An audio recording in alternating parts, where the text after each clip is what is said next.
drafting committee for the group Arkansas Citizens for Transparency released a language for the proposed FOIA Constitutional Amendment. Here to break it down for us is FOIA expert and committee member, law professor Robert Steinbuch. Hi, Robert. Thanks for joining us. Great to be with you yet again, Ginny. Well, I know a lot of people are excited to see the language finally for this proposed constitutional amendment. Many say it's long overdue, especially coming out of the most recent special session and seeing our FOIA law, it really just the attempt to gut it. Talk to us, walk us through the language of this proposed constitutional amendment. There may be some out there still who have not had a chance to read it. Yeah, sure. Well, first of all, the idea behind the amendment is not to lock in the FOIA so that it can never change.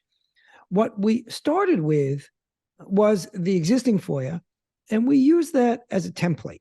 And in fact, we refer to it and don't necessarily even incorporate it all into the language of the amendment. Rather, we say, here are the broad notions of transparency that we subscribe to. Here's where you can see the existing law, just referring to the fact that there is existing law on the on transparency. And here are some changes we're making now to the existing law. And most importantly, in the future, here's a new process for changing transparency law. So if you want to make transparency better, if you want to give more access for Arkansans to participate in public meetings or to see public records, then it goes through the ordinary legislative process. But critically, if you want to restrict access, and that's what the special session was all about, then you have to go through a heightened process that involves the people. You've got to take the matter to the people. And that's the critical distinction. This is about process far more than it is about substance, although there are some tweaks being put in place as well. And with all that said, it's a draft that's being circulated for public comment so that we can have input and update what needs updating. Indeed, I dare say, it's about transparency, something that we as citizens didn't have when the bill was dropped during the end of the general session last session, nor when the bill was dropped during the special session. In both of those instances, there was no prior discussion with members of the press, with the public. There was no transparency. And so we are not following that process at all. We are following a transparent process regarding transparency law. Talk to us first about the process, and then we can get into some of the other things that you mentioned. The process for amending the FOIA, the legislative process, and then what it would look like taking it to the vote. Right. The people. So after this amendment, this constitutional amendment passes, a slightly modified version of the existing FOIA will be our starting point. And if the legislature wants to make it easier for citizens to gain access to public meetings or public records, then they can go ahead and do it the same way they would do that at any point. If the legislature, however, wants to restrict access to records and/or meetings, it will require, if this amendment passes, a 2/3 vote in the legislature and then a vote by the people. And that's the key. After all, the FOIA is known as the People's Law. I believe it's the first of all laws, first of all statutes, and it will become a constitutional amendment, maybe not the first constitutional amendment, but the most recent and a salient one, because our notions of transparency are embedded in us, ingrained in us. And for the last 56 years, the changes that we've seen to Winthrop Rockefeller's fantastic law were relatively modest each time, in either direction, by the way. But the recent attempts to change the Freedom of Information Act at the end of the last general session and during the special session were not that at all. They were attempts to fundamentally alter and indeed fundamentally cripple the Freedom of Information Act. And so consequently, we must restore the balance that we've had for 55 and a half of those 56 years. That is where we make incremental changes to the Freedom of Information Act, not drastic ones, particularly drastic ones that diminish significantly the rights of Arkansans. That's the goal behind this constitutional amendment. I've seen some people talk about how they are pleased with this proposed constitutional amendment, that it gives FOIA a bit more teeth. Walk us through some of these topics, if you will. It defines finally public meeting. I know one of your friends and colleagues, Joey McCutcheon, this was something that he came on Conduit and talked about. This was something he's very passionate about. He wants finally a definition for a public meeting. And it seems as though that has been included. And it also talks about attorney's fees and creating a penalty. Walk us through some of these issues, if you will. Of course, Joe McCutcheon is completely correct. And Conduit, again, was at the vanguard of covering these matters. Who covered it? Conduit covered it. And you covered the issue of how we define a public meeting, because the courts have been all over the map on this, and to some extent because the statute doesn't speak directly to it. And so we need to clarify it. In fact, the Supreme Court said that. The Supreme Court said, well, the legislature really should clarify this. So it's about time we clarify it, but let's clarify it by the people themselves. We don't even need the legislature to do it. Let the people do that in a constitutional amendment. So that's the first step. The attorney's fees, of course, I find particularly interesting due to the false claims by that administration attorney that came before the legislature and misled the legislators as to what was going on with attorney's fees.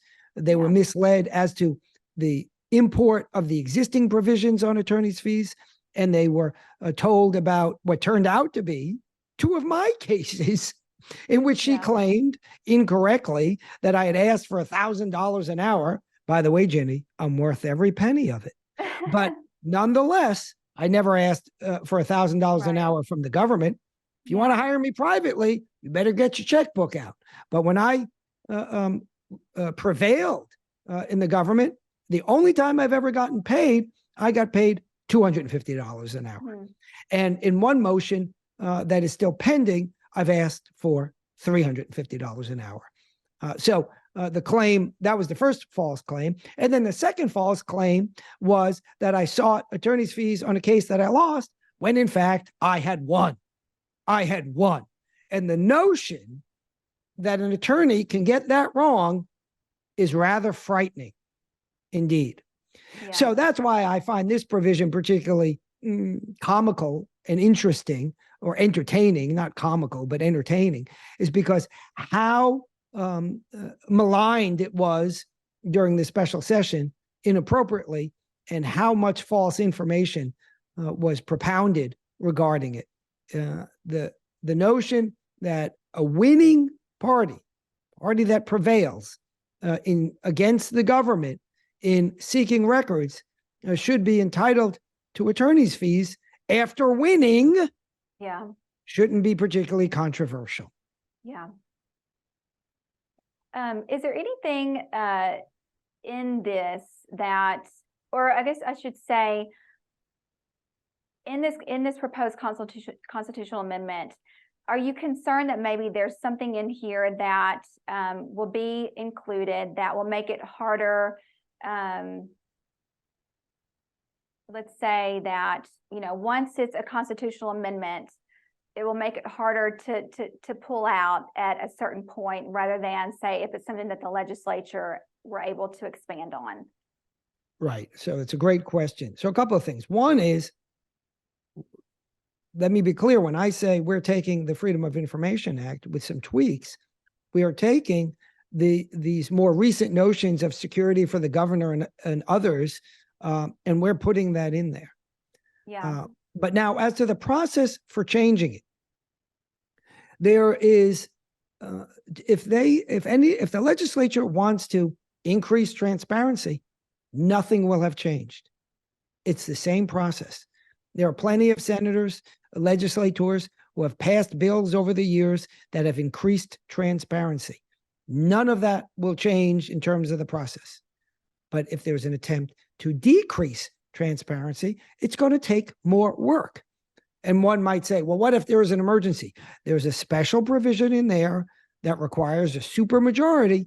But if there is an emergency and there's a supermajority, there can be a temporary restriction put in place regarding transparency. And then come the next legislative cycle, the process for review by the population, by the people, will take place.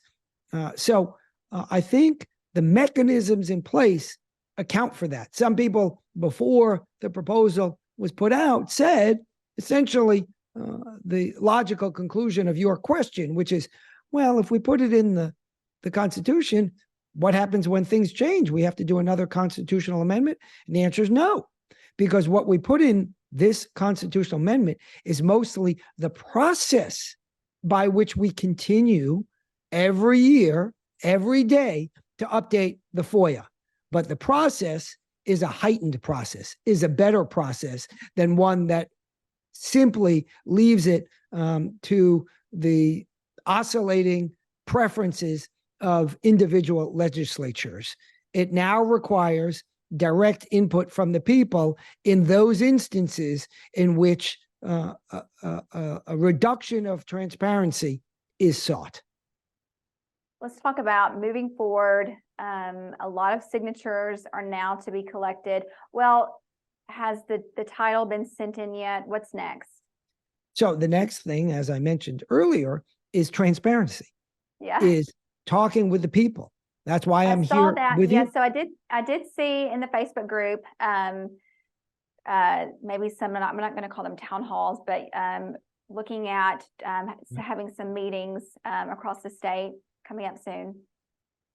Indeed, and right, and that's the point, right? We're not holding secret meetings like some folks on how to change the FOIA. We're not introducing bills into the legislature without having ever vetted it before the public. Yeah, it's remarkable, frankly, how some elected officials have such hubris once they become elected. And, maybe it's because they don't look at the election certificate after elected. It doesn't say king, right? Yeah. It doesn't say duke. Yeah. It says legislator or the like.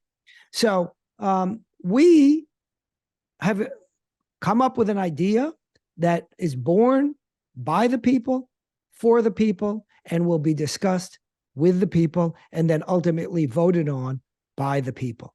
There can be nothing more transparent and nothing more democratic than that. And that's our goal, to restore the power of the people. And frankly, I'm a good, strong conservative. You know that, Ginny. And you know what conservatives believe in? Limited government. Limited government. And that means the people have the most say, and certainly in keeping a check on government, people are entitled to transparency. So everything about this process and everything about the substance aligns entirely with true conservative principles. That's fantastic. So if people want to attend one of those town halls, I guess just keep an eye on the website. I'm sure that information will be posted at some point. And then hopefully you can put that like you did last time when I couldn't even remember the name of the group because I will. I'll include it. Anything we else academics don't get bogged Well- down with names and titles and things like that. Yeah, don't worry about that. Right. So those meetings will happen around the state. Right. Signatures will begin being collected. Well, first, the second step is after we come up with our product, then Yeah. we give it over to the AG, who has Right, to that's what I was going to right. say, the timeline. What's the timeline? Do you know that?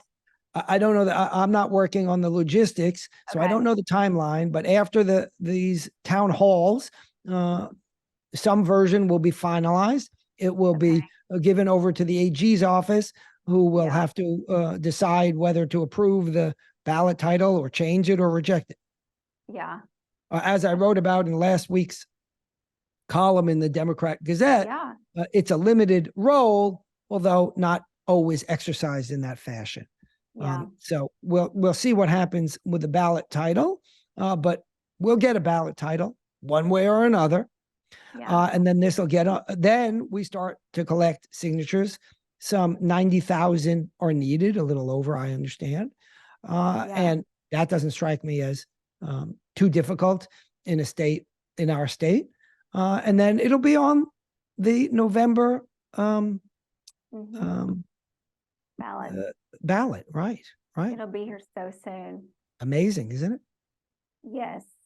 Before we let you go, I want to switch gears a little bit. I know this is heavy on a lot of Arkansans' hearts, and I know that this is something that's very personal to you, just everything that's going on with Israel and Palestine right now. You have dealt with this topic, and we've talked to you numerous times on Conduit, just with Jewish relations and in higher ed, and how you as a Jew, how you are treated at the university, and how Jewish people as a whole in higher ed, how you're treated, how the Jews are talked about. And then now you factor in DEI. And I think a lot of people, when we're seeing what's unfolding, especially here in the States, and how especially Ivy League colleges are talking about it, or how they're not talking about it at all, which is just, it doesn't even make sense to me. Terrorism is terrorism.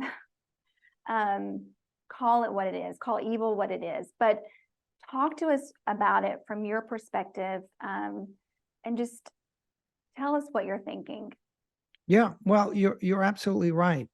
You know, the left so wrapped up in DEI, and they have put out statement upon statement when there are events within this country, there are events outside this country, with their leftist virtue signaling whenever they can. But now we have a mass murder by Palestinian terrorists of unarmed Jews, women, children, the elderly. These people were murdered. And crickets is what you hear from higher education. Crickets. That's all over the country. They had every virtue signaling statement over the last several years for any event. And so far, what have you heard from almost all higher education? Nothing. Nothing. But this is the same thing that has gone on for years. I remember when I read a statement put out, and it said, well, this particular event occurred, and there are people who are suffering from various forms of harm and discrimination, and they list various minority groups. Jews were not included amongst them.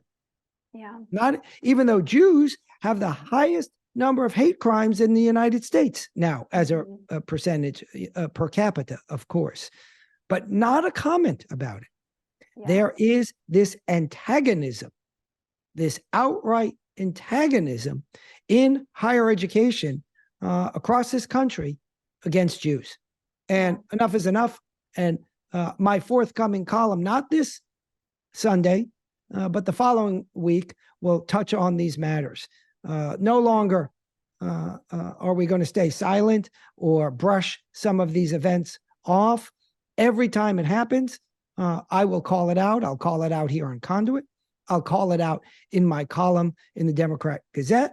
I'll call it out in court if need be, and I'll call it out person to person. It's remarkable how you see acts of anti-Semitism, and the defense that some people proffer are, oh, well, I do all sorts of public good. Okay. Yeah. And what is that supposed to tell me? Right. John Gotti gave all sorts of charity and he was still a mobster. So I don't want to hear excuses anymore. You're either with me or you're against me on this issue, because this is black and white. And anti-Semitism in any form cannot be tolerated, and no longer will.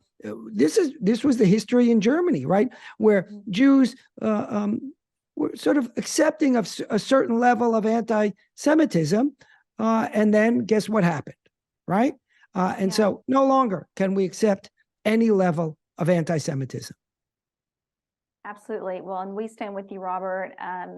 Could not agree anymore with what you have to say. And I think I've read comments on social media, and even those I've seen a lot of, well, our heart aches for both sides, and this is about occupation, and this is about retaliation for occupation. No, it's not. Well, by the way, Gaza hasn't been occupied for I think it's 20 years. Israel pulled out of Gaza. 2005, 2003. I know. And so when I 20 years ago, Israel pulls out of Gaza. Mind-boggling. That is a talking point. And it's like, no, this is about the eradication of the Jewish people. And that's what it's about. That's and it's sickening. And my heart is with the Jewish people. And we fully support you and everything that you have to say. And just no words. And we're praying for Israel right now. Yeah, thank you. So, Robert, we always love having you on Conduit. It's always good to be here. We'll see you again next week. I look forward to it.